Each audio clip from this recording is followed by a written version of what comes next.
All right, give yourselves a hand. That was fun, wasn't it? All right. So, those of you that have worked with me, right, you know that I don't do anything randomly, right? I don't just do things for the sake of doing them. And I know that was fun, and you probably enjoyed it. But why do you think I would start every coaching call, every training session, and every conference like this? Why would I start with that same thing, telling me something good? What's the point of that? Creates an atmosphere. Starts with something positive. How many of you have difficult jobs sometimes, right? How many of you work hard?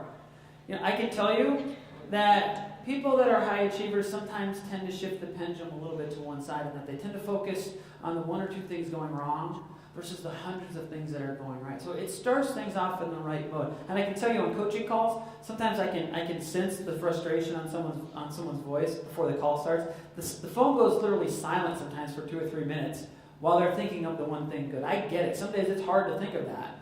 But also, you said it, the energy shifts in the room, right? The atmosphere changes. I'm a huge believer in energy, right? Energy is where it all starts. It all starts with the right energy. Because you all know people, right, that in their lives or in their work, how many of you know people that show up with the wrong energy? Know that person, right? Do you enjoy being around that?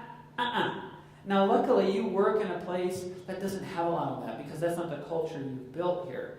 But ultimately, it all starts and finishes with energy. And you all just proved, right then and there, that you can actually shift your energy just by thinking about whatever it is. Somebody said, I got a J-O-B. Or my wife just got a J-O-B, right? I love that. That's a big deal. And it's exciting to think about, right? So prove it to yourself every day. How are you showing up? How are you showing up in the day? How are you showing up with your teams?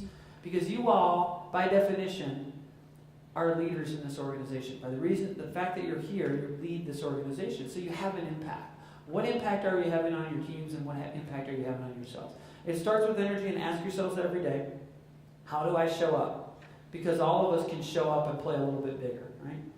So do me a favor, at this moment, I want you to open up your